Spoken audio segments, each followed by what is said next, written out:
Order. It being 3 p.m, the debate is interrupted in accordance with Standing Order 101A, and the debate may be resumed at a later hour. The honourable member for Dawson will have leave to continue speaking when the debate is resumed. The honourable Prime Minister. I table ministerial arrangements and the standing in the second Keating ministry. Can I say that it will show, Mr Speaker, that the Minister for Finance has been elected by the Parliamentary Labor Party as Deputy Prime Minister, which is a great honour for him and a great honour for him. He was elected unanimously, and I think, as I said in my public remarks, the sense of warmth and the seamless commitment to the work of the government, in the very gracious resignation of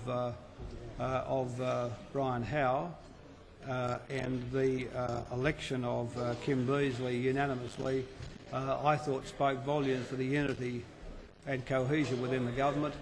And I know that, given the Minister for Finance, Mr Beazley's very long history in major portfolios and his very deep commitment to this chamber and to its processes, he's also decided to stay on as Leader of the House. And so, Mr Speaker, now when he speaks in the House, he'll speak with the added authority of being the Deputy Prime Minister of this government. Questions without notice. The Honourable Leader of the Opposition. Mr Speaker, I might say before I ask my question that the Opposition had something to say about the Deputy Prime Minister's elevation yesterday. I think it might have been a bit more like French nuclear testing, a bit more catch-up politics by the Prime Minister. Mr Speaker, I asked the Prime Minister the following question, and I remind him that after 8 accords, Australia now has the worst current account deficit in the industrialised world, worse even than Mexico. I asked the Prime Minister, what explanation can you offer for the disastrous slump in foreign investment in Australia, other than your failure to tackle the current account deficit problem? Doesn't the fact that foreign investment in Australian equity has fallen from $5,000 million in the March quarter of 1994 to just $20 million in the corresponding quarter this year confirm the OECD's serious concerns that continuingly high current account deficits threaten to drive foreign investors out of Australia? The Honourable Prime Minister. Mr Speaker, the member for Bennelong every now and again returns to the current account deficit. He returns in essence.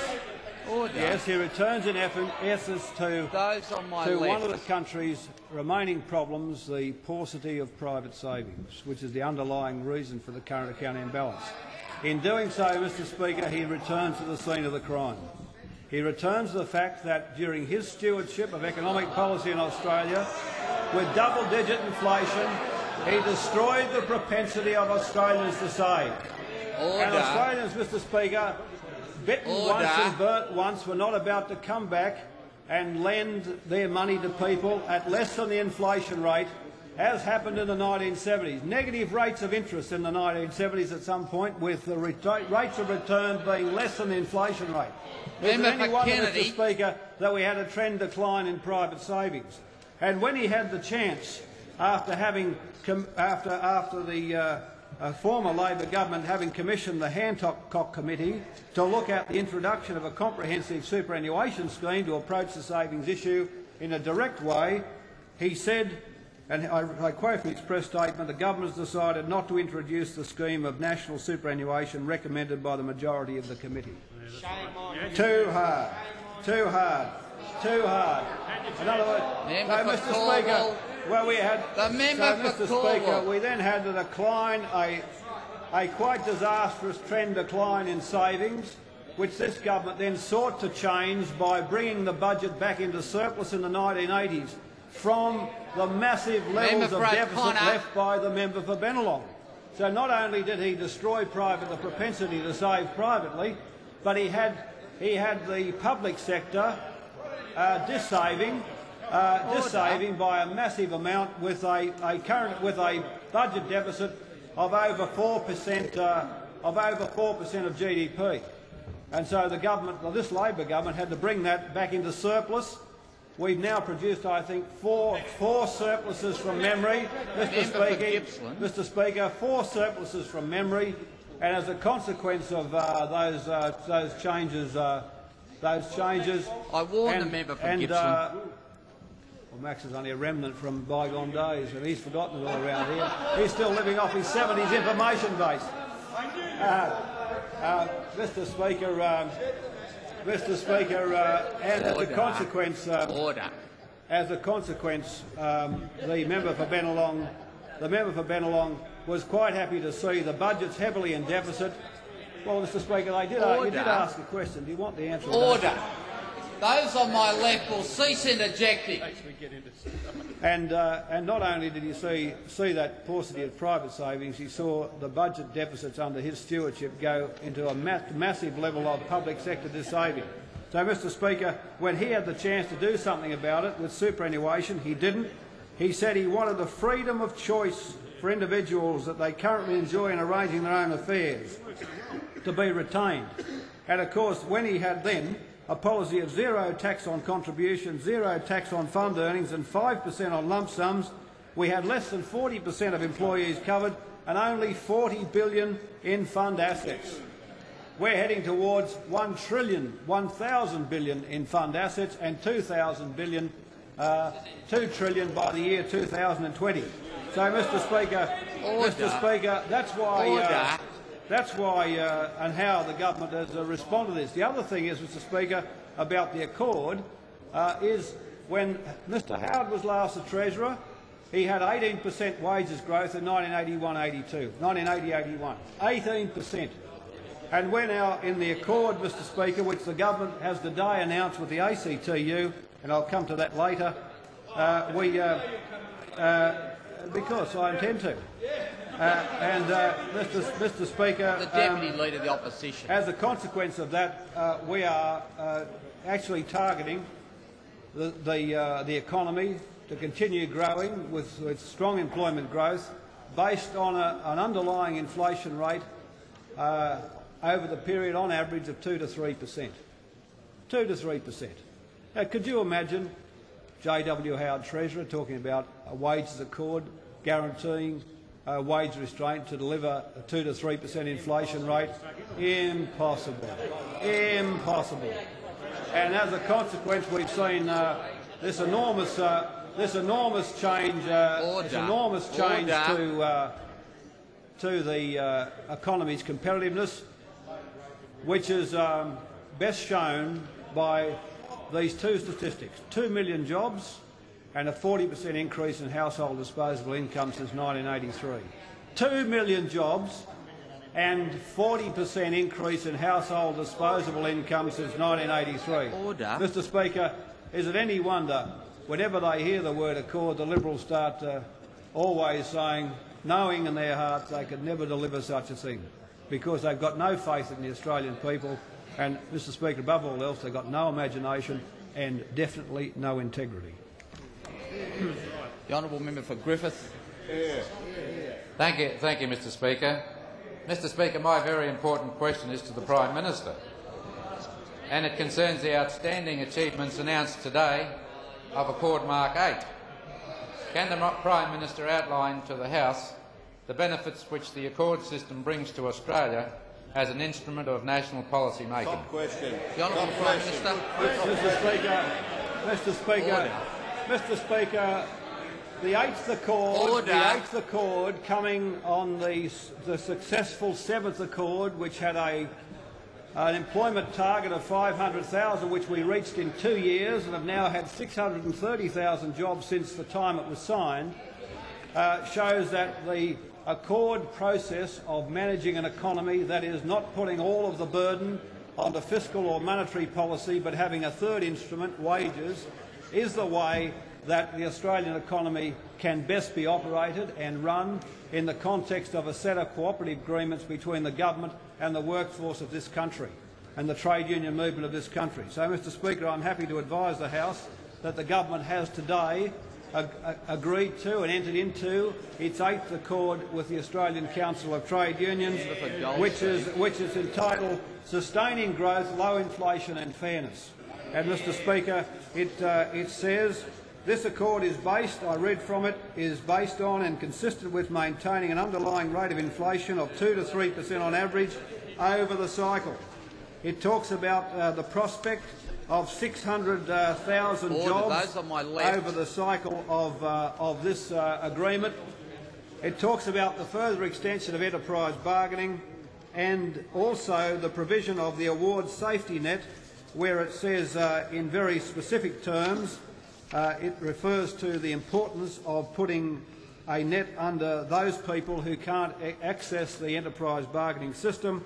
It says the accord parties will support an approach to the AIRC to deliver 3 further annual adjustments of $9 to $12 per week available at the award level. For low-paid workers, particularly those on award rates, this range will be $11 to $14 per week. This provides an element of redistributive support from the growth the economy is enjoying.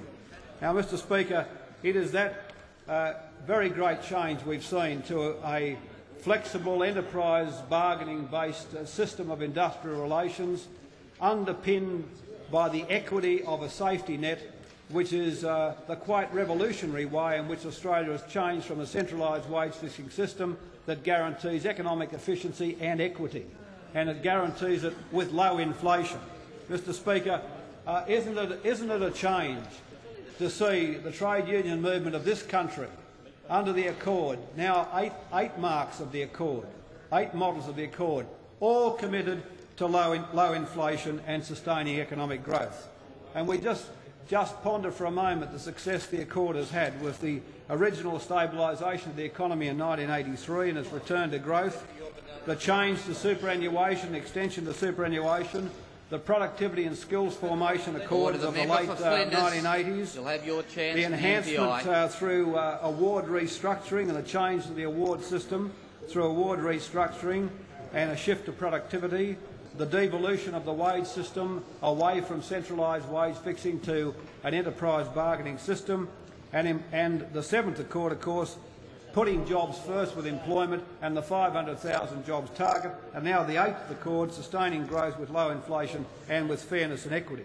Mr Speaker, this is the model for running an OECD economy with higher rates of growth than would normally be able to obtain with low inflation and high productivity. We've developed in the basis of the skills changes in the labour market coming under the Accord through productivity, through the award change, the award restructuring, through the education and training system. We've seen these changes come to the point where now we can run a growth economy and we can have a naturally contestable market producing volumes of productivity naturally from the system, holding the inflation rate down. Mr Speaker, what it makes very clear is that this government, if you look at the production of a sustainable rate of economic growth with low inflation, the government's engaged the 3 policy instruments in the last 12 months. Adjustments to monetary policy late last year, but again relatively small adjustments. Fiscal policy, again a change to the budget balance, a strong change, but again protecting the social wage through outlays, and then wait on the 3rd instrument, the Accord and wages, so that by spreading the weight over the 3 instruments and not over 2, we didn't have to pull the monetary lever hard with a massive increase in interest rates. We didn't have to cut the government spending to pieces. Yet we've seen the economy to come back to 3.7% economic growth, and we've seen inflation remain, Mr Speaker, at low levels. And now what this Accord says, we'll have low inflation and good growth for the coming 4-year period. Mr Speaker, could you imagine the Coalition being able to produce in Parliament a document like this providing low inflation for 4 years? Could you imagine you having the wit or the courage or the faith in the Australian working person to actually enter into a discussion, a real discussion with them, a discussion of principle and integrity with them, and producing in Parliament a detailed document of commitments to a 2 to 3% rate of inflation in this country. At the same time, the equity under the safety nets, the equity of those people who can't access the enterprise bargaining system. Because, Mr Speaker, we saw in this parliament in the last week the sort of quality that we have coming from the opposition when we saw the regional infrastructure policy document saying, and I quote it again from the Liberal Party, this gives us the flexibility of announcing a lot of major long-term visionary matters, but without committing ourselves to actually proceeding with them. Order. Deceit, Order. Mr Speaker, deceitful, unprincipled, Member for resume your seat. Mr Speaker, compare Mr Speaker, compare that unprincipled rubbish with the quality which the government has produced now in the Accord. Again, following a budget which sees the budget go back into surplus, following the detail of all those changes, the accountability in the budget documents by the government, and now, point for point, all articulated and committed to by the ACTU and the government. Mr Speaker, the stark contrast between the government, which has got policies that actually work, that has got policies that are thought through and are articulated, compared to the unprincipled, irrelevant nonsense of the Howard-led opposition. Is it any wonder they hate the Accord? Is it any wonder they hate the discussion with the trade union movement? Because, Mr Speaker, we know what their policy is, to cut the wages of working people to pieces, to push them onto individual wage contracts, to turn them out of the award system, to not give them a share of the national economic cake, to not give them a share of the national economic cake, to not let them have part of the bounty which this country can afford. Mr Speaker, this is another milestone document in Australian economic history. It is the 8th principled agreement between the government and the workforce. It's in public. It's there for all to see. It explains every point. It does it with integrity. The commitments are made with integrity, and it's in very sharp contrast to the shabby, anti-worker, anti-Australian working class policies of the Howard-led opposition, who can't produce a policy statement for long 2 pages without cynical, unprincipled elements to it. And, Mr Speaker, when asked at the opportunity to produce a so-called headland speech, it looked like the work of a Year 1 freshman backbencher. Mr Speaker, Mr Speaker, at the end of question time, I'll table a copy of the Accord document, Accord Mark 8, for all members to read and see that there is a better way of running Australia than simply constraining growth and crushing employment. And let me again repeat what the US Labor Secretary Robert Reich had to say.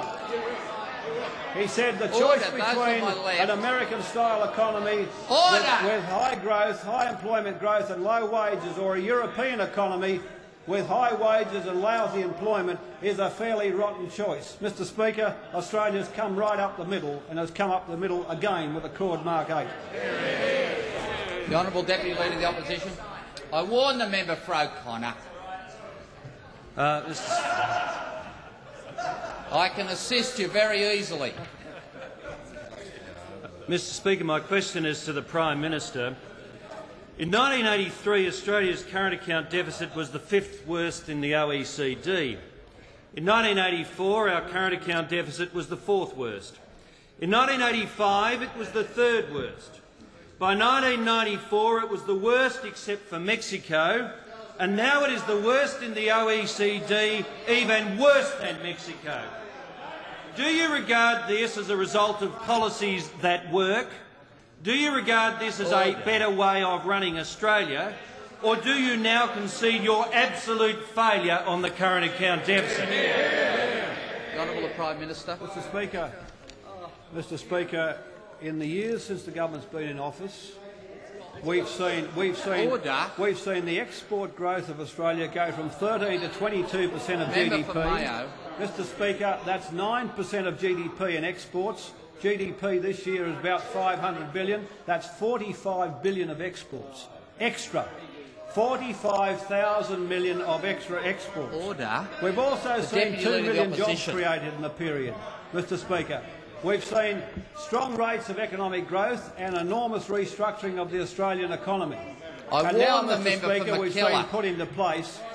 seen put into place a long-term savings plan which will add 2 to 4 percentage points of GDP in savings via superannuation and a 4 percentage point of GDP change by way of the change in the budget balance. This is to deal with the current account deficit, which is running at about 2.5% beyond the level which is sustainable over the long term.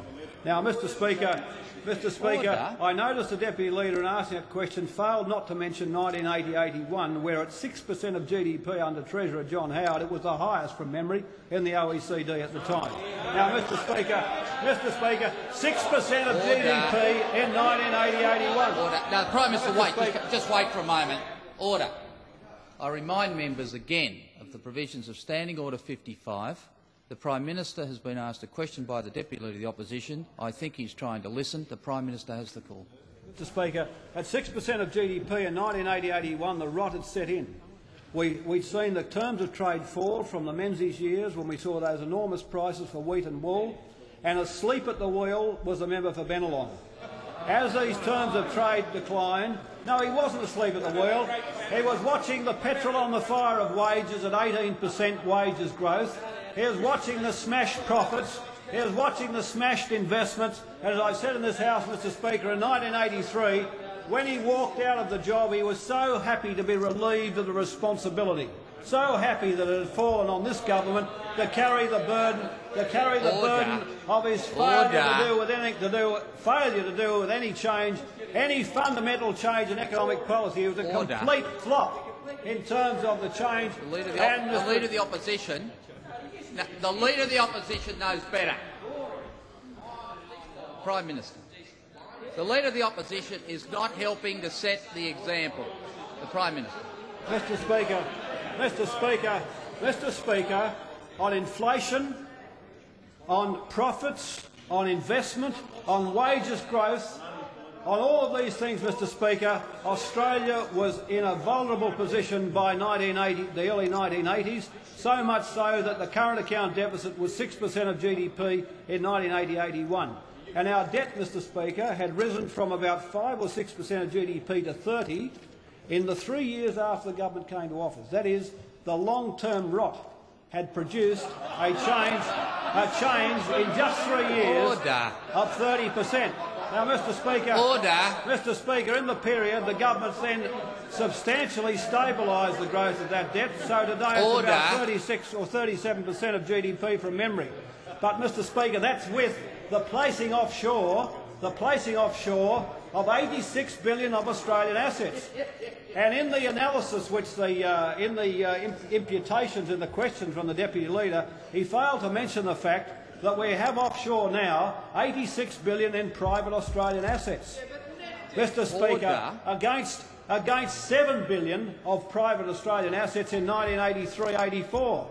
So, Mr Speaker, there's 80 billion of our national debt, which is sitting out there, which has basically been accommodated by this shift in assets offshore by Australians. And that's because we've made the judgment it's better to be behind these markets, in Western Europe, in North America, in the Asia-Pacific, or to have the choice of saying that we would basically not have these placements abroad but have a lower level of debt, offshore Australian debt. Obviously, in Australia's best interest, it is better to have these assets offshore, but they must be part of the equation. But they are part of the equation with the foreign exchange markets. They know this. And that's why when they see the sort of figures that the Deputy Leader is referring to, they immediately put the other side of the ledger into the account, and that is 135 billion of offshore assets and the 86 billion of offshore private assets, of equity placements offshore. And that's why, Mr Speaker, the markets have a much better understanding of the qualitative change in economic policy and the balance between the onshore debt and the offshore debt. You see, Mr Speaker, you notice today you won't get any questions from the opposition about wages policy.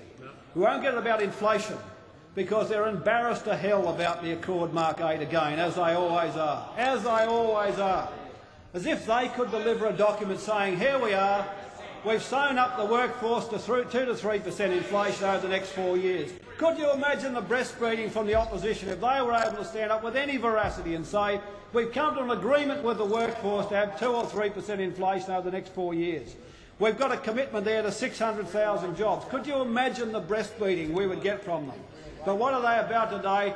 They're always not about wages, not about inflation. Today it's only the current account deficit. It's not about employment. It's not about employment. It's not about investment. It's not about growth. It's not about exports. It's not about training and the labour market.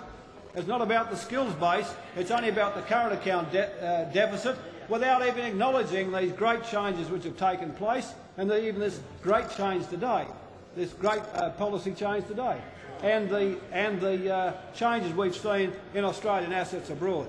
So, Mr Speaker, I'm afraid the opposition is going to have to do much better. And let me say again, let me repeat, the member for Bennelong will always return to the scene of the crime. He'll always revisit his old work in the 70s, or his lack of it, when the current account was at about 6% of GDP in 1980-81, and where the former Senator John Stone said as Secretary to Treasury in that note to him in the last week of the 1983 election, he said, "Treasurer Howard, this is the biggest fiscal deterioration since the Second World War." And Treasurer Howard kept it quiet in the dying days of the 83 election, hid it. So-called transparency and honesty in economic policy, mate. Mr Speaker, there's a few of us around here got a good memory for J.W. Howard's tricks, or the absence of them. The honourable member for Bonython. Thank you, Mr Speaker. Mr Speaker, my question is to the Minister for Employment, Education and Training, and it also concerns Accord Mark 8. Can the Minister inform the House of the implications today's Accord agreement will have for employment growth? What will be the impact on the government's commitment to reduce unemployment to 5% by the year 2000? The Honourable Minister for Employment, Education and Training. I thank the honourable member for his question, and indeed Accord Mark 8 has very significant and important implications for the government achieving its job target of 5% unemployment or better by the year 2000. I must say the government, Mr Speaker, has been committed through the Working Nation initiatives prior to this accord to achieving that target. And it is interesting to observe that in Monday's Sydney Morning Herald, Ross Gittins said, having talked about the things that are important to get unemployment down and also paying due regard to the initiatives under Working Nation, said, "So if all these things come together, we may come a lot closer to 5% unemployment in 2000 than many people dare to hope." I think it's a very important recognition, Mr Speaker, of a significant economics writer that these are the policies that are working. Well, today, Accord Mark 8 is another one of those significant things coming together. What Accord Mark 8 does is to commit the parties, and the trade union movement in particular, to working with the government to achieve a minimum 600,000 new jobs over the life of the agreement. Another important dimension of the accord, Mr Speaker, is this in the way in which it describes the significance of achieving that 5% target. It says, "So important is the jobs target to the social and economic well-being of Australia that the union movement agrees that wage claims will be assessed against satisfactory progress being made on the employment goal." So, in other words, it's an accord that's not just important for jobs growth and the jobs target, but it's an accord that's important to sensible wage outcomes and to low inflation. Now, this is an accord, Mr Speaker, that in terms of its 600,000 jobs builds on the previous commitment in the previous accord, Accord Mark 7, and its commitment to 500,000 jobs over 3 years. As has already been noted, we've achieved in excess of 600,000 jobs in 2 years. Now, the Prime Minister has indicated we won't hear much from the opposition about the accord in relation to wages and jobs. But let's just recall what the Leader of the Opposition, who now the former opposition spokesman on industrial relations, who's now the Leader of the Opposition, had to say when Accord Mark 7 was handed down. This is back on the 20th of February 1993, Mr Speaker, when he said, "Accord Mark 7 was an insult to the intelligence. Its target of 500,000 jobs over the next 3 years was unachievable." He said that on the 20th of the 2nd, 1993. And further he went on, seeing he was so buoyed up by the fact that this was not only unachievable, but it was an insult to the intelligence. He says, it insults the intelligence of the Australian people to suggest the Accord Mark 7 can help generate 500,000 jobs. Well, none of the more than 600,000 people who have got jobs feel insulted. Yours is the insult to the intelligence of the people by hiding your policies in terms of how you would produce job outcomes. But in that same article, the Leader of the Opposition went on to say, we would not have an Accord approach. So here is a document that is producing jobs growth, producing low inflation, producing a wages policy that underpins that low inflation, commitment to superannuation and building the national savings of the country, and you would reject it. I mean, the simple fact of the matter is, Mr Speaker, these are people bereft of ideas. And the reason they're bereft of ideas is because they have no talent sitting on that side of the parliament. The Honourable Leader of the Opposition. Mr Speaker, just before you start, could I remind the member for Fisher about the provisions of Standing Order 58? And I might say to the member for Maranoa the same. Mr Speaker, my question is addressed to the Prime Minister. Is it not true, Prime Minister, that since the inception of the Prices and Incomes Accords in 1983, real average weekly earnings have fallen by 0.4%, the distribution of income, even allowing for the social wage, has become more unequal, Australia suffered the worst recession in 60 years, unemployment went to more than 1 million Australians a few years ago, and the current account deficit has now become the worst in the industrialised world, worse even than Mexico. With this record, is it any wonder that Australian workers have grown tired of your overblown and empty rhetoric? Mr Speaker, I gave the answer before. 2 million jobs and a 40% increase in household disposable income. No, not rhetoric. Order. Just, Mr Speaker, Leader of the Opposition has asked a question. From the statisticians' records, 2 million jobs and a 40% increase in household disposable income since 1983. Mr Speaker, but the import of the question is about the wages of Australians. The Leader of the Opposition has opposed every wage increase since 1981 bar 2. Mr bar 2, the last two safety nets of this government. In other words, he supported $16 in 14 years. $16 in 14 years, Mr Speaker, he so hates the working Australians that he wants to rip away at their wages, to tear away at their income. He opposed every wage increase through the period until we got to the safety net, and the reason he's arguing that is not because he wants to give them a wage increase, because he wants to get away from his draconian policy or the cosmetics of it, and say that in a cosmetic way he'd support some sort of safety net. Mr Speaker, the Deputy Leader of the Opposition. Mr Speaker, let me just say, you know, here's a headline in the Australian. Howard calls for cuts in real wages and delay to wage indexation, and it goes on and on, Mr Speaker. And let me just repeat some of the things he himself said. Wages policy was the Fraser government's weakest point in the economic area. And it would blow every economic recovery with it. We would blow every economic recovery with a wage explosion. He said this. We didn't really try decentralised wage fixing when we were in government.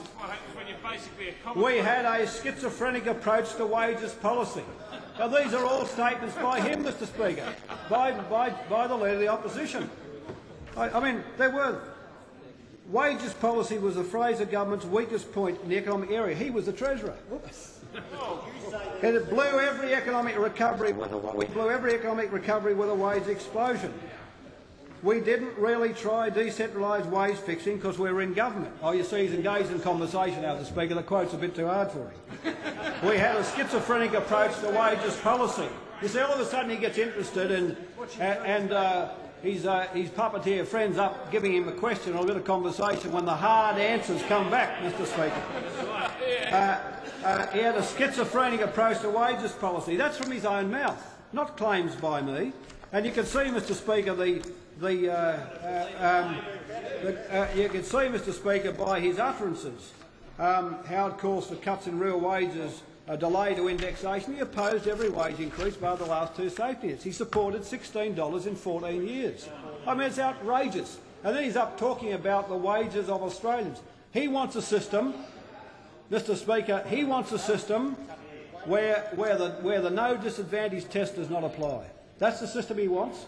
He wants to turn Australians out of the wages system to where their meal allowances, their overtime and their penalty rates are no longer part of their wages.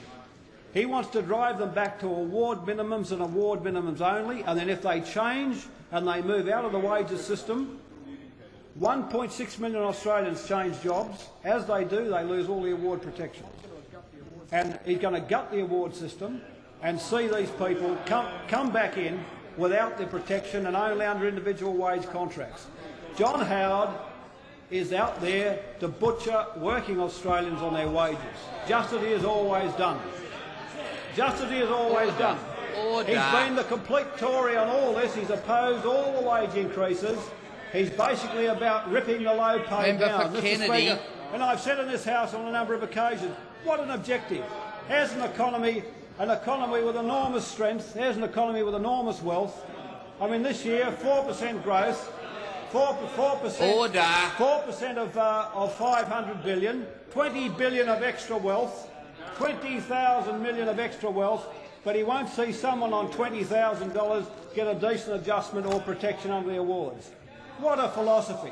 I mean, what a view of life. To say, here I am, I spent 20-odd years in Parliament, and my main objective is to grind the low paid and those on under $30,000, those on modest incomes. I want to grind them out of the award protections and into a jungle of enterprise of individual wage contracts. As if, Mr Speaker, the profit share in the economy isn't high enough. As if the profit share isn't high enough. As if you would need to drive it any higher by taking these reprisals against ordinary working people. But that's what he's always been about. That's what he's always been about. I mean, the member for Mayo interjects. I mean, he was born, Mr Speaker, with the silver cutlery service in his mouth. I can understand him taking these views. He's always held working people in contempt. But the member for Bennelong was a Bowser boy out in Canterbury. And what a Bowser boy has against working people and trying to grind their wages down has got me beat. Mr Speaker, it's got me beat. Mr Speaker, so let's at least record. Let's understand. Let's understand this, Mr Speaker. Let's understand this. That in here, Mr Speaker, on page 6, the Accord partners are opposed to any actions which seek to undermine the efficiency and effectiveness of award protection, collective bargaining and the no disadvantage test. The no disadvantage test to let people move out into the enterprise bargaining stream so that they're not disadvantaged. And if they are disadvantaged, they get picked up under the safety net arrangements. 2 increases of $9 to $12 over the period, and for those who are on award minimums, $11 to $14 over the period, Mr Speaker. What could be possibly wrong with it, other than an absolute cynical desire to go and rip away at their award protection and push their wages down? I mean, look at you, they're all over there saying, oh, no, you're mostly scrubbers, you haven't got 2 Zacks to your name, most of you, and any ability, but you still want to hop into working people. As if you're some sort of landed gentry, the remnants of Australia's failed upper class, the bunyip aristocracy, hopping into working people, trying to cut their wages. Mr Speaker, let this House understand that this opposition has got two key policies: to cut the wages of Australians, to cut into their social wage, and to rip the guts out of Medicare. That's their policies. They're their 2 policies, to try and drive Australians back to that sort of jungle that John Howard said we had no wages policy in the 1980s. That was our record. Mr Speaker, the levels never change. The Coalition and the Tories, Mr Speaker, they never change. They never change. Prime Minister, just one moment. Those on my left. Order! Prime Minister has the call. I'll finish this point. They never changed. In conclusion. If it was Stanley, Melbourne, Bruce, or it wouldn't matter whether it was Earl Page or John Howard, it's the same message. It's always the same message. Order! Hop in the working people, hop in the working people, give them a hiding, rip away at their wages, rip away at the safety net. And, Order! Rip away at the safety net. Member for Mitchell. And if they've got any decent social protections like Medicare, we'll hop into that too. Mr. Speaker, I know the tactic of the coalition is to disrupt the House. Prime Minister will just wait. Order. I now issue a general warning in this place. Prime Minister, in conclusion. The tactic is to disrupt the Parliament, to have his members behind him screech and roar and interject, so that there isn't a sensible debate, that the House becomes disorderly as a result of his leadership. That's all that matters for him. That's for the public opprobrium for him to wear. But, Mr. Speaker, let me say on this side of the House, Mr. Speaker, we will always stand for the rights of working Australians, for a decent wage, for a decent social wage and decent protection via schemes like Medicare. These are the things, Mr. Speaker, that Australians expect from a government like this.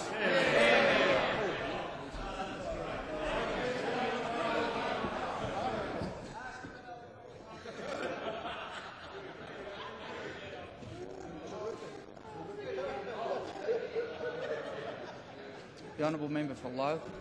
Mr. Speaker, my question without notice is directed to the Minister for Industrial Relations.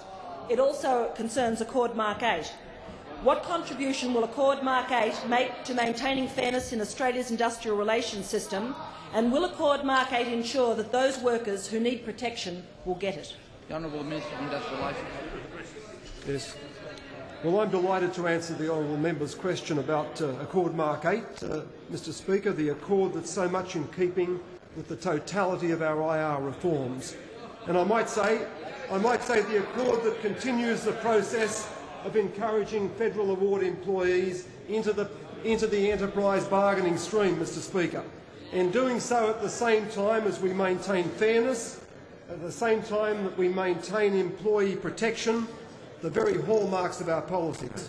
Mr. Speaker, already under the framework established by the IR Reform Act, we've seen some 60% of all federal award workers covered by enterprise bargains, a figure more than double that achieved by any state system. And at the same time, we've achieved high economic growth, we've achieved record jobs growth, and we've done so at a time of industrial harmony, a time of low inflation and wages moderation. It's been a fantastic outcome, Mr. Speaker. And Accord Mark 8, released today, will maintain that, and will do so whilst delivering responsible safety net wage increases to the low paid and to all employees unable to secure enterprise agreements. Mr. Speaker, for the benefit of the House, can I just outline the 5 or 6 key elements of that accord announced today? Firstly, a strong emphasis on workplace bargaining underpinned by a comprehensive award safety net, the sort of award safety net that you would rip away. Mr. Speaker, secondly, safety net adjustments from $9 to $14 to protect those unable to benefit from bargaining, particularly the low paid. Next, the maintenance of an effective and comprehensive award safety net, the award safety net those opposite would destroy, but maintaining it whilst making the safety net more understandable, more user-friendly and relevant to the needs of enterprises and individual workplaces. Next, Mr. Speaker, support for phased-in employee contributions to superannuation, phased in to coincide with safety net wage increases, supplemented by employer and government contributions. And finally, Mr. Speaker, assistance to families and the encouragement of work practices that better balance work and family responsibilities. These are the key elements of Accord Mark 8. Mr. Speaker, in combination, this accord and the Industrial Relations Reform Act guarantee Australia's industrial harmony. They guarantee the continuity of the processes of decentralising our labour market, but they do so while maintaining all of the vital protections, all of the necessary protections required to give employees confidence as they move into the bargaining process. Mr. Speaker, Together, they deliver workplace change and they deliver productivity increases, but they ensure that employees get a fair share of the dividend. And whether it's through bargaining or whether it's through safety net adjustments, no one under this system is left behind. Mr Speaker, the opposition can deliver no such promises at all. All they can promise is the end of industrial peace, the end of wage moderation and the end of worker protection. That's what their policies stand for. The anti-worker policies that have been advanced by the member for Flinders and the Leader of the Opposition can only, Mr Speaker, return us to the industrial chaos, to the higher unemployment and indeed to the inflation that we saw from them in the early 1980s. This week the member for Flinders spoke about the safety net, Mr Speaker. He spoke about safety net adjustments, but there's never any detail about safety nets or any mechanism for how they would adjust their existing policy, Mr Speaker. The Coalition, of course, only can guarantee that workers will be worse off because they stand, as the Prime Minister has said today, for the abolition of the no disadvantage test. That is one of the great fundamentals underpinning our whole system, and it's a fundamental that you would remove, and it's the very cornerstone of your policy to so remove that no disadvantage test. And of course to replace the award system with 4 miserly minimums. 4 weeks annual leave, 2 weeks non-cumulative sick leave, 12 months unpaid maternity leave and a minimum hourly wage, not even a minimum weekly wage, a minimum hourly wage. That's all we get from them, Mr Speaker. But when it comes to workers' penalty rates, or their leave loadings, or their shift allowances, their overtime, their family leave, all these things are on the chopping block under the opposition's policies. Mr Speaker, no contrast could be more stark. Their recipe for industrial mayhem and for wage slashing and the proud accord that we've released today. The honourable member for Couillon. Mr Speaker, I address my question without notice to the Prime Minister. I refer the Prime Minister to the statement that he has repeated a couple of times today that real household disposable income increased by 40% between 1983 and 1995. I asked the Prime Minister, will he confirm that the increase in the number of households between 1983 and 1995 means that real household disposable income has actually increased on average by less than 1/3 of 1% per year per household? The Honourable Prime Minister. The increase in per capita, which I read in this House in question time a few weeks ago, was from memory 20%. That is household disposable income, which is measured by wages, salaries, and wages. I have repeatedly said in this place, and I have warned members in this place of the provisions of Standing Order 55. The Prime Minister is entitled to be heard in silence, and he will. The Prime Minister. Speaker, household disposable income measures wages, salaries, supplements, pensions, benefits, and the per capita measure is after tax. And that has seen a per capita rise, I think, of 20%. I need to go back to the number and check it. It's 20%. Now, Mr Speaker, it's certainly 40% for households over the period. Certainly 40%. So, Mr Speaker, I know you don't like the number, but that's the facts. Because, Mr Speaker, more households are in work. Mr Speaker, we've had 2 million jobs. And what do you think? They don't earn anything out there, those 2 million people. I mean, what do you think they're doing? If they're Martians, they sort of, come and do the work and then disappear at night or something, not paid at the end of the week. I mean, of course there's been a massive improvement. And the rates of employment growth, we've given you the numbers, they've been 3 to 4 times the employment growth of the Fraser years. 3 to 4 times. They're 3 times the OECD average. There is no economic mix in the OECD area that has been producing more employment with decent levels of remuneration. And this is the point that Robert Reich, the US Treasury Secretary, made. I mean, you always talk about an individual contract system, and you talk about the sort of the US system, but when the United States Labor Secretary says we've had more employment growth than any other country, but we've had falling real wages for 14 years, Order. The Prime Minister, the member for O'Connor and the member for Burke are again conducting an exchange across the chamber. I'll give you the opportunity to do it outside. I invoke the provisions of Standing Order 3048 of both of you.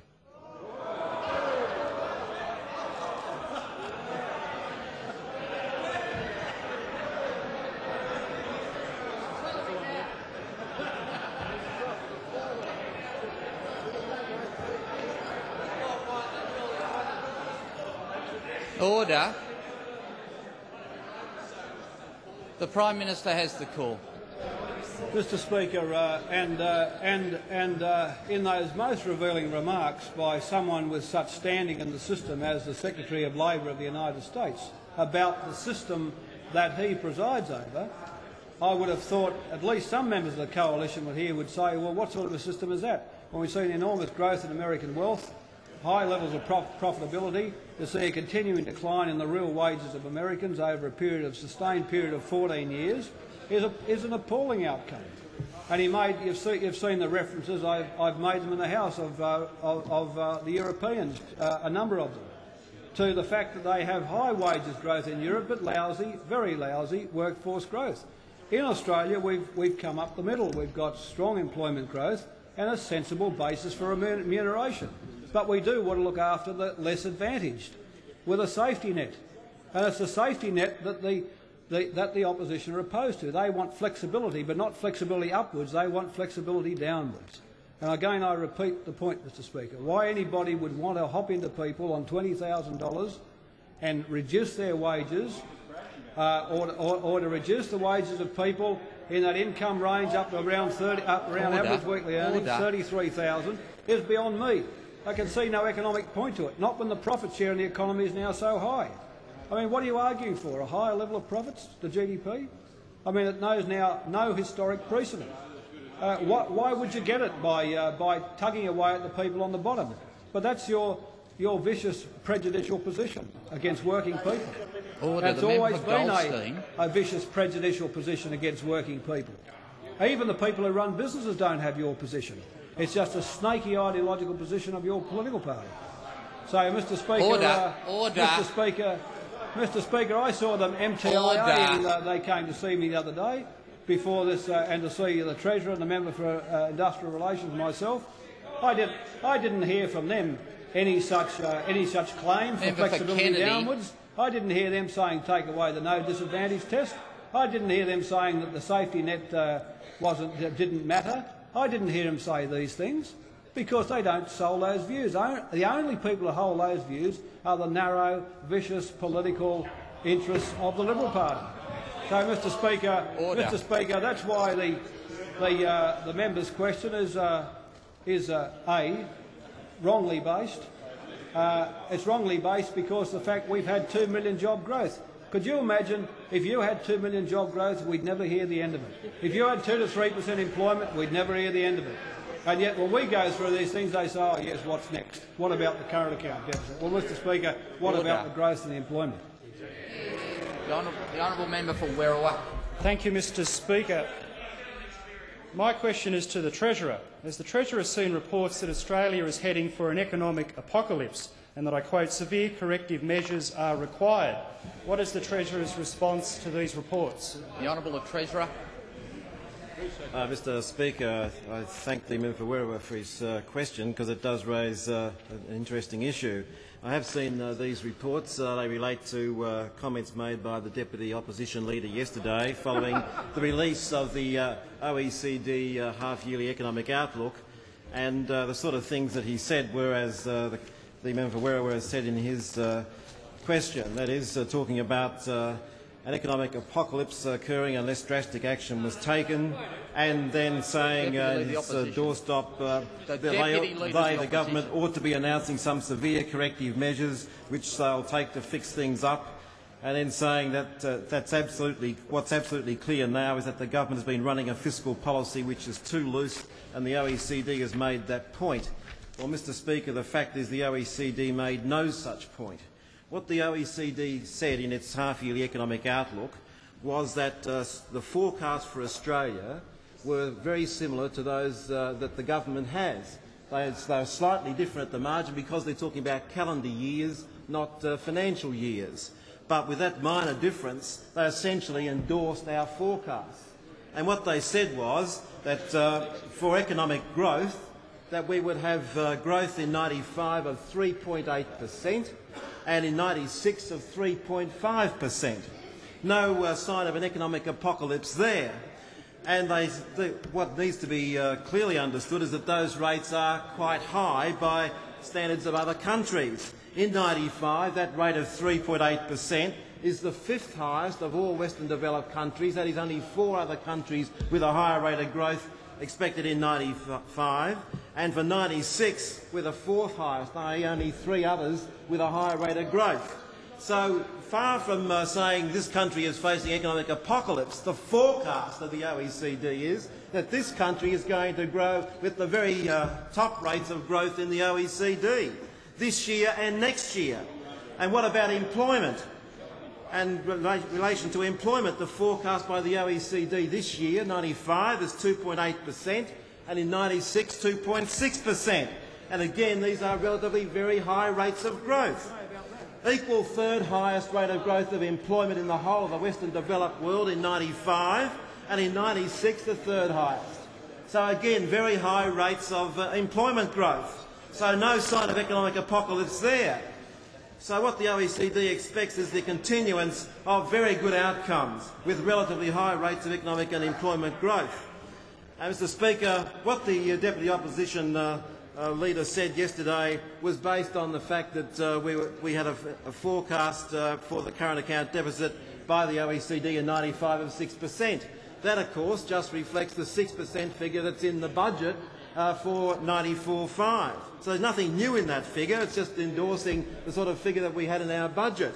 And like us, they forecast that current account number is going to come down. They say in 96 it'll be 5.3%. They don't see it getting worse, they see it coming down with the breaking of the drought and reduced growth in imports. Now, Mr Speaker, the government can't be accused of being complacent about the current account. We've taken very substantial steps in this budget, as everyone in this House knows, to address the need to reduce the current account. We've done that by reducing the public sector dis-saving through moving to budget surpluses, and of course by the very important additional development built up under the Accord process, which we've talked about a lot today, to develop a new superannuation initiative, which will be an enormous boost to household and national savings in years to come. And what's the opposition's position in respect of both of these major steps towards reducing the current account deficit? In relation to the budget, they are desperately trying to prevent the corrective measures that the government has announced and trying to put in place. They're trying to stop those being put through the parliament. They're opposing $1.5 billion worth of tax increases this year and $2.6 billion next year. So, Mr Speaker, whilst we have the Deputy Leader of the Opposition parading around saying what this country needs is severe corrective measures, he's doing his very best to stop the corrective measures in the budget from being put into place. I mean, what abundant hypocrisy. And, Mr Speaker, it doesn't just stop at taxation either. They're also opposing expenditure cuts. And what we've seen already do in this budget debate is oppose the cuts in childcare, which are limiting the number of non-work-related hours of childcare to 12. And they're saying that they won't support that. They're voting against that. That saves $150 million over the 4 years of the forward estimates. So they're against expenditure cuts too, as well as increased taxes.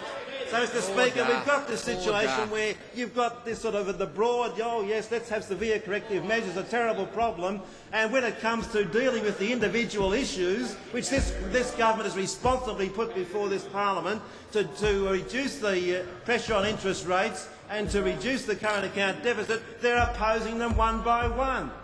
And that, of course, is just incredible hypocrisy, Mr Speaker, and just shows how shallow this opposition is. And the same, of course, with the superannuation initiatives. They oppose them too. They're not in support of those initiatives to give a major boost to household and national savings. Now, Mr Speaker, what we're seeing is an opposition opposing much of the measures that the government has announced to ensure that the current account deficit is reduced, and then calling for more severe corrective measures.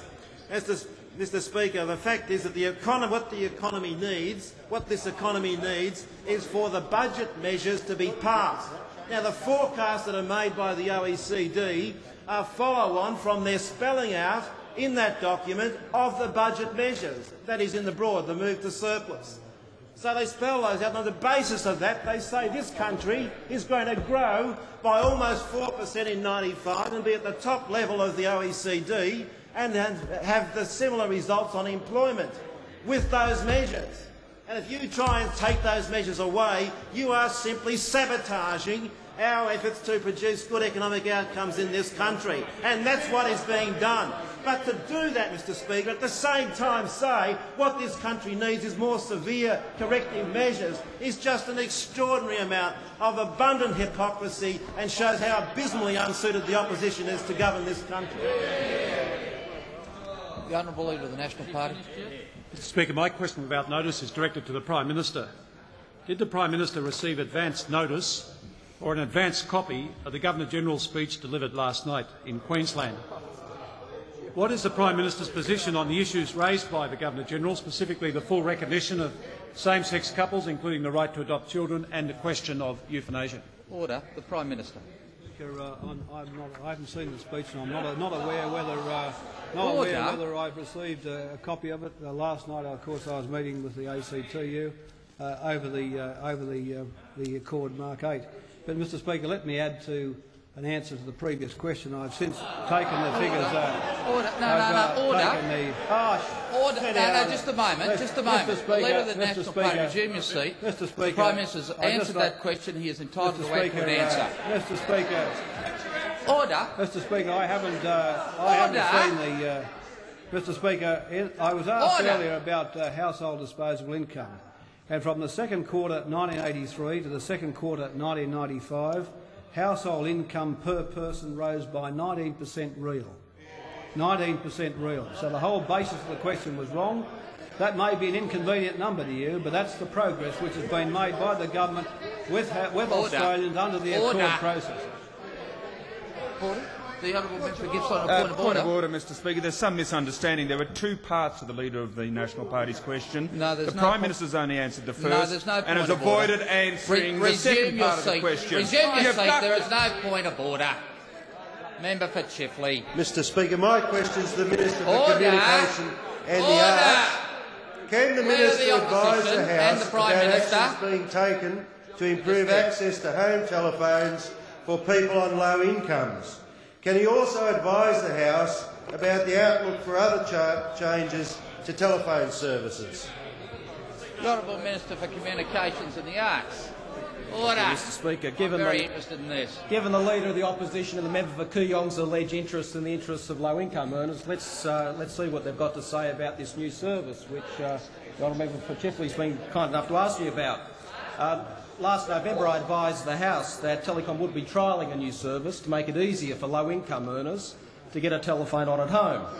And it's the government's view, Mr Speaker, that with the telephone carriers investing billions of dollars in cable and with the telephone companies investing large sums of money in improving the mobile telephone service around the country, we think the least they can do is to also make it easier for the 1 million Australians out there who don't have a phone on at home to try to get that in as soon as possible. Yesterday, the Chief Executive of Telstra, Frank Blunt, and I launched this new service, which is called In Contact. It will allow households to receive calls and to ring the 000 emergency number. And In Contact will be provided at no rental, with no rental, connection or service charges. However, where there isn't an existing telephone line, there will be a connection fee. But the good news is that in the 20% of the cases where Telecom estimate there will be a need for some cabling to be done, people will get that credited against the normal connection fee if customers subsequently upgrade to the standard telephone service. Now, Mr Speaker, as you would know, this service has been trialled in Wollongong, and the feedback that Telstra has had from the trial in Wollongong are comments such as these. Comments such as people who are looking for work find it easy because they can leave a contact number with prospective employers. The feedback was that people believed that they were safer and more secure, knowing that they could contact the emergency services number, especially those with young children, and especially those elderly and the retirees. Family and friends were also more confident that they could ring to check that people were safe And children also found it easier that they could ring their parents to let them know where they were or to let them know they were safe. We had, at the launch yesterday, Gwen George from the Older Women's Network making the point about how important the telephone service is for elderly Australians in particular. She gave examples of where people actually don't buy food because they know how important it is to maintain that telephone contact. We've had the Telecom Australia Consumer Council also support the package, with people from the Smith family, ACOS and the Pensioner and Superannuation Federation also saying that this is a great new initiative. But, Mr Speaker, there was only one lone voice across the Commonwealth saying they were against this new service. The voice of the spokesman for the Liberal Party on communications, Senator Alston. And in Senator Alston's press release yesterday, he said that this new service was a limited and short-term solution. A limited and short-term solution, Mr Speaker. So it's the view of the official spokesman for the opposition that it's a limited and a short-term... It's the view of the Liberal Party, Mr Speaker, that it's a limited and short-term option to help people who are looking for work be able to leave a contact number with prospective employers. It's the view of the Liberal Party that it's a limited and short-term solution to let pensioners and isolated families be able to ring the 000 emergency services number. It's the view of the official Liberal Party spokesman that it's a limited and short-term solution to allow families and friends to be able to contact relatives at night. They would rather have them force them out of their homes to use the public telephone boxes. So with that being the official spokesman by the Liberal Party spokesman on communication, I think we're entitled to know, is that also the view of the Leader of the Opposition? Does the Leader of the Opposition think that the in-contact service is a limited and short-term solution? Do you agree with Senator Alston? Order. Could resume his seat. Could you rule, sir, whether it's proper for ministers to ask us questions? And if it is, may we answer them? Order. I say to... Oh, no. Resume your seat. I'm not into that. The point. Order. Just contain yourself for a minute. I remind all members, including ministers, they must respond through the chair. So, Mr Speaker, through the chair, I say we're entitled to ask, does the Leader of the Opposition support Senator Alston? Does he think that the in-contact service is a limited and short-term solution that shouldn't be made available to the 1 million Australians out there who don't have a home telephone? Because I can certainly tell you, Mr Speaker, that in Wollongong, all of the feedback... I can certainly tell you, Mr Speaker, that all of the feedback from the people in Wollongong has been that they think this is a great service for them.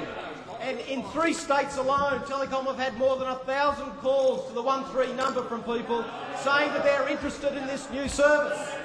So is it any wonder, Mr Speaker, that we've had the support from all of the welfare organisations, the support from the people who've trialled the product in Wollongong? The only one who's saying they're against it is the Leader of the Opposition. Now, the other comment that Senator Alston made yesterday was that he believed that this new service was creating a 2-tier phone system and an information underclass, especially for rural and regional Australia. Now, Mr Speaker, those of us on this side of the House know that the quickest way to get a 2-tier phone system and an information underclass, especially in rural and regional Australia, is to sell telecom, which is what they want to do.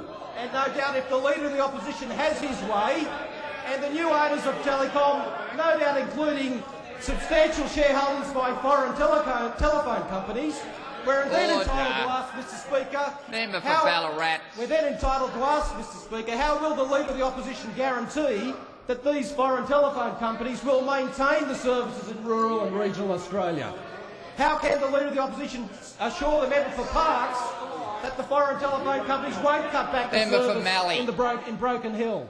How can he assure members that they won't be cut back in Mackay, that they won't be cut back in other National Party electorates? And, Mr Speaker, that's why, when you look at the opposition, the briefing by the shadow spokesman to the opposition shadow cabinet, that's why there are no policies in Senator Alston's submissions. Order. The Minister will resume his seat.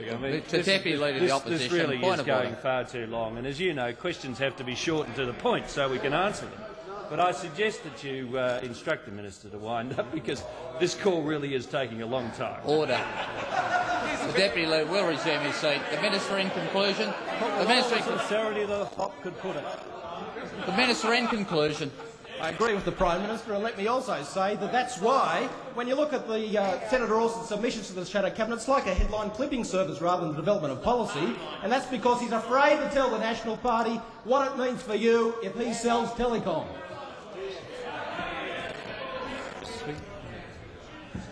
The Honourable Leader of the National Party. You haven't heard of CSOs, obviously. My question, Mr Speaker, is directed to the Prime Minister. I ask the Prime Minister again, do you support the full recognition of same-sex couples, including the right to adopt children? The Honourable Prime Minister. Mr Speaker, I have my own personal views, social views on these things, but these are not a matter for government policy. We don't make laws governing these things in Australia. Order. And these things go to... Order. Yeah. Well, the day you see me shimmy like you on the Republic have 4 positions on 3 days, that's the day you'll never see.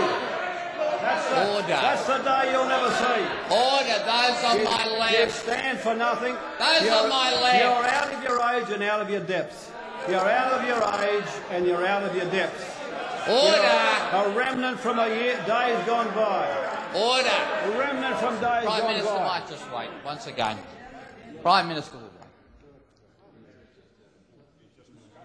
Now, the Prime Minister will be heard in silence. The Prime Minister. Mr. Speaker, I have not seen the content of the Governor General's Mr. Speaker, well, I could ask him his view about. I could ask the Leader of the National Party his attitude towards the Jewish community. He'd be just as relevant. The Honourable Member for Leichhardt. Thank you, Mr. Speaker. My question is addressed to the Minister for Schools, Vocation, Education and Training. Order.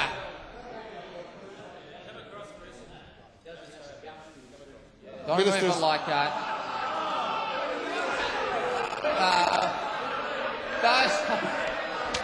Those on my right, it's getting a bit late in the afternoon. Let's get this wrapped up. The member for Leichhardt. Thank you, Mr. Speaker. Has the Minister's attention been drawn to claims by the United Graziers Association of Queensland that students from farm families do not qualify for us study?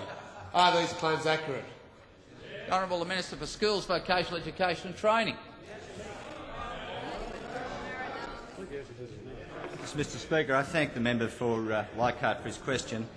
Yes, I am aware that the Queensland United Graziers Association has written to a number of provincial and rural newspapers on this matter. Their claim is, quote, that the government has consistently maintained that unless a farm is in exceptional circumstances, students from farm families do not qualify for Austudy, unquote. Students from farm families do not qualify for Austudy. Mr. Speaker, this is untrue, but worse than that, these allegations have the effect of deterring farming families with student dependents from applying for Austudy when in fact they may well be eligible. Austudy is a financial grant, Mr. Speaker, to help students from less well-off families. It's income tested and it's assets tested. If a family operates a farm or a business in which the owner works more than 17.5 hours a week, we're not talking about Pitt Street farmers here, obviously, Austudy grants a generous discount on the business or farm assets.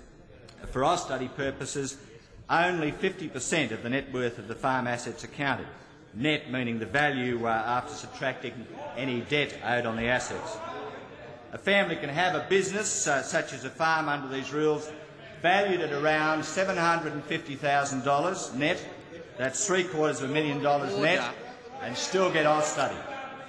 Order. The Minister will wait. The Minister will wait. The member for Maranoa constantly interjects. I have rebuked him this afternoon. I now invoke the Standing Order 304A in respect of him as well. You're suspended for 1 hour.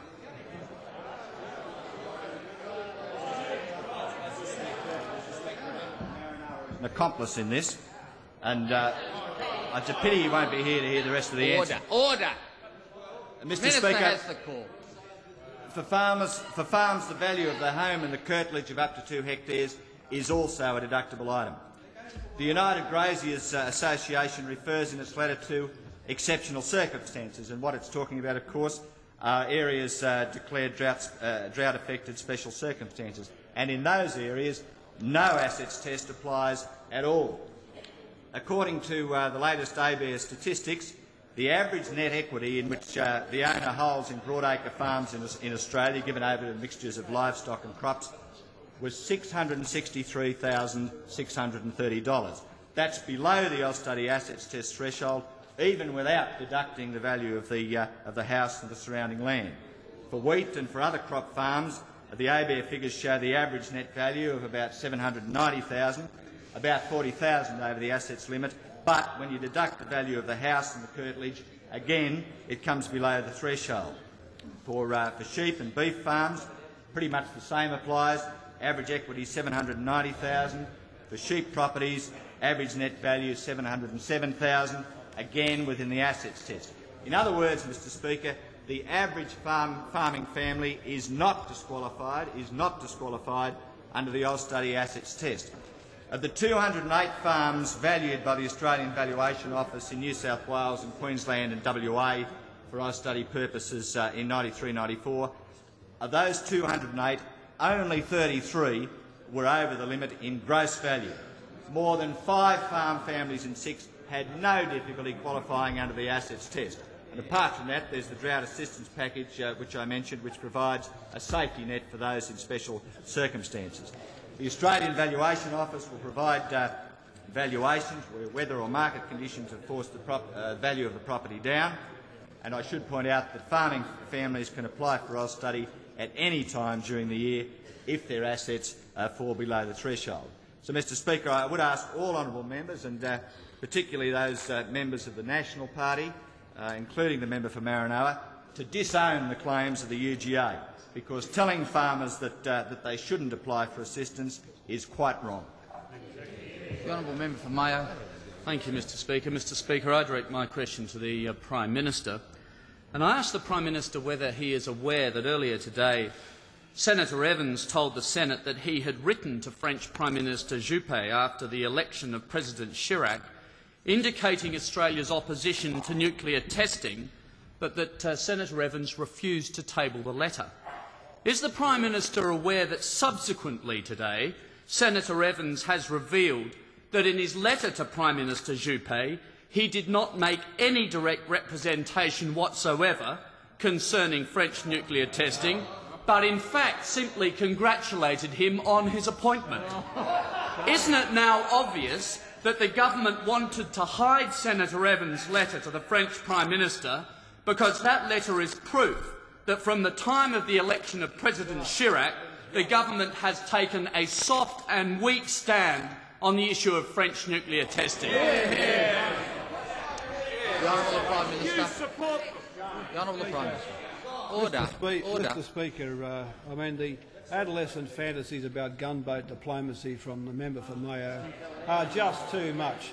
Just too much, Mr Speaker. This is somebody who a few years ago was saying that the nuclear-free zone treaty was basically an anti-French treaty and little else. He said it would swamp ultimately the Western Alliance in the Pacific. I mean, that was the sort of thing you were saying at the time of the last test, Mr Speaker. Mr Speaker, Mr Speaker, let me make very clear that this government has expressed its in very strong terms its objection, its condemnation, its contempt for this decision by the government of France to test these weapons again. Mr Speaker, I wrote to President Chirac urging him not to take up a weapons testing program, urging him not to take up a program. Mr Speaker, when the member for Mayo keeps this attack up on Senator Evans, I just remind him of the Leader of the Opposition's response. He said that basically what the government had done. He said what the government has done is appropriate. I think it's one of those situations you've got to keep under review, and the response today is not necessarily the final response. It's never smart in those situations to fire all your shots at once. Now, Mr. Speaker, Mr. Speaker, as a consequence of the government's view that it was both annoyed, angry, disappointed about what had been decided by the government of France for the very willful decision that country had taken. As a consequence, the government, I wrote, after a cabinet discussion of the issue by the government on the 8th of June. On the 8th of June, I wrote to President Chirac urging the continuation of France's moratorium on nuclear testing, and I did so. I'll table it if it suits me to table it. That's all. It suits me. Suits me. Order. You don't get letters between governments. You lost the last week. You came second, mate. You came second. Now, Mr. Speaker, on Holy Night you came in second. For Mayo. Now, Mr. Speaker, Mr. Speaker, as a consequence, the government met as a cabinet to consider the position in detail, and I wrote to the President, as I say, on the 8th of June. Now, Mr. Speaker, the moment the announcement was made by President Chirac on the 14th of June, I immediately issued a statement deploring the decision. Defence activities were frozen until the cessation of French testing. Visits by French military aircraft or vessels, except those relating to humanitarian or surveillance activities which benefit South Pacific countries, were denied, and the transits which in any way supported the testing program were forbidden. I foreshadowed contact with Pacific leaders. On the same day, the acting Foreign Minister, Senator McMullen, called in the French ambassador and issued a formal protest. Our ambassador made similar protests in Paris. On the 15th of June, I issued a statement on behalf of my South Pacific colleagues condemning the French decision and announcing that a delegation from the Forum would go immediately to France. On the 15th and 16th of June, Australian representatives at the Conference of Disarmament in Geneva and at the UN in New York took action to protest the French decision. On the 19th of June, I moved a motion in this House condemning the decision. On the 20th of June, Australian time, the Foreign Minister, acting as leader of the Forum delegation, conveyed to the French Foreign Minister, de Charette, the strong opposition of Forum countries to the decision. On the same day, I sent an immediate report to the results of the delegation's meeting with other Forum heads of government and asked them to consider what further steps the region might take to reinforce our concern about the French decision. Senator Evans returned to Australia last night. He and I have had a discussion upon his return, and now as we've said all along, what we will do, Mr. Speaker, the government will consider the report from Senator Evans and what further steps might be taken to register our opposition.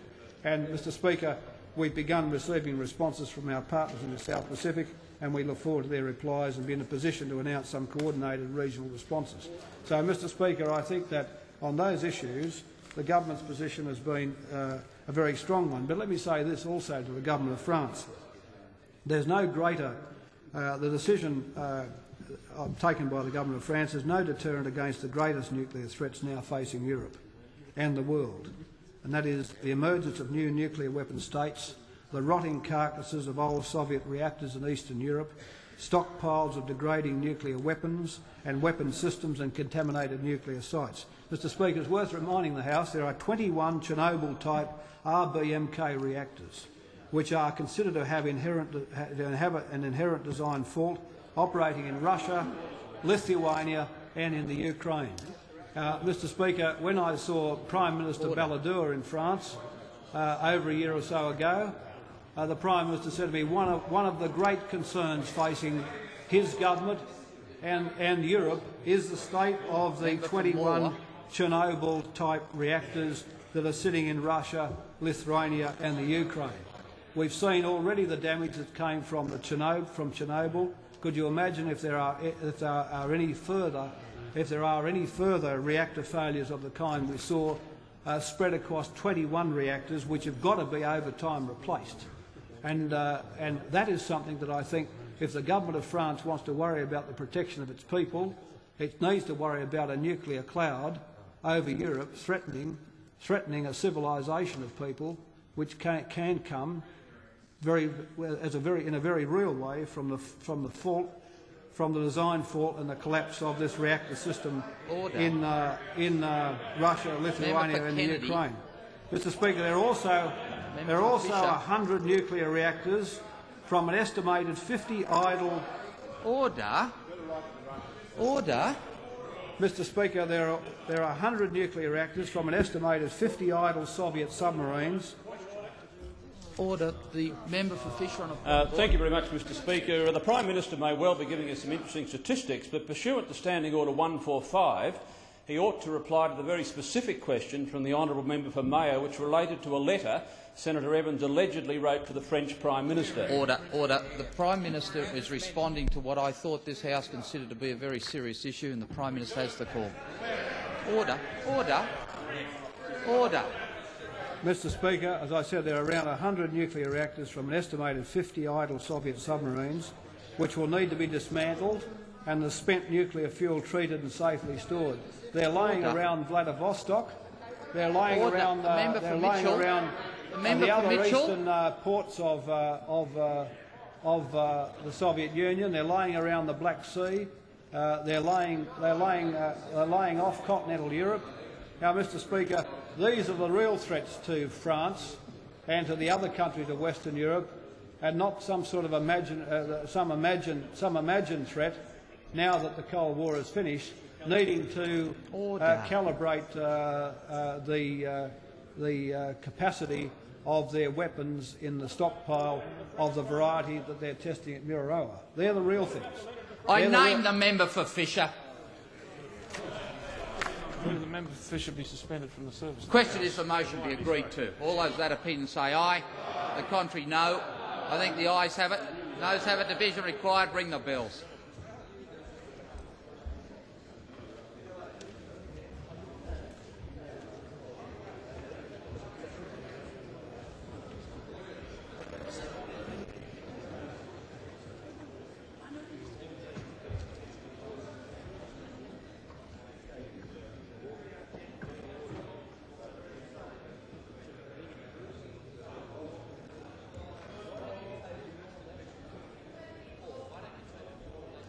Order.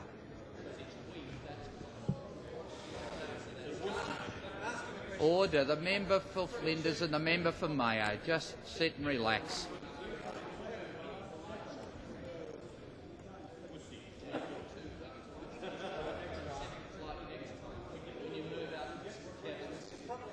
Order. Order.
lock the doors. The question is that the motion be agreed to. All those of that opinion say aye. The contrary, no.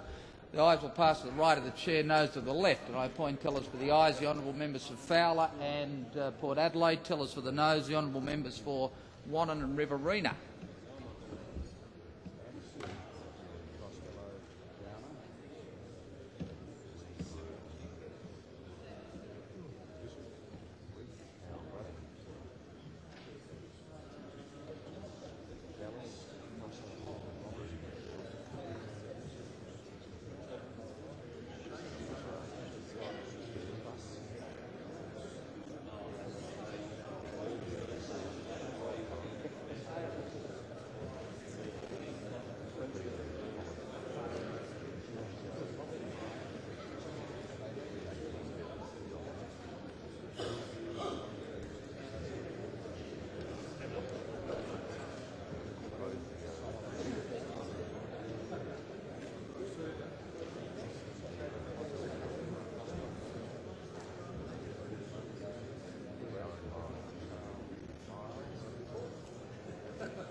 Order. The result of the division is ayes 75, noes 58.